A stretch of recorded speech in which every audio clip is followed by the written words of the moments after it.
Greetings. In this video, we are going to look at how you can add alternative text to your image on Instagram on mobile.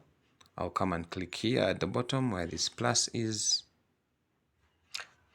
Greetings. In this tutorial, we are going to Then I look at select, for example, that image that I want. Then I click this arrow.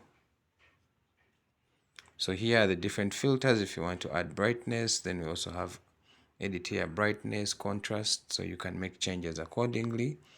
And click on next.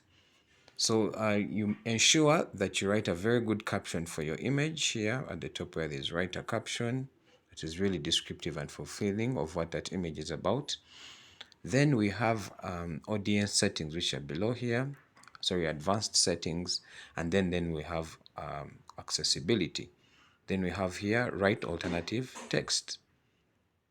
So if I come here and where there's write alternative text, I click and then I give a good description of what this image is about. So I'll give a comprehensive description to ensure that it's easily understood by screen readers for those who are even visually impaired.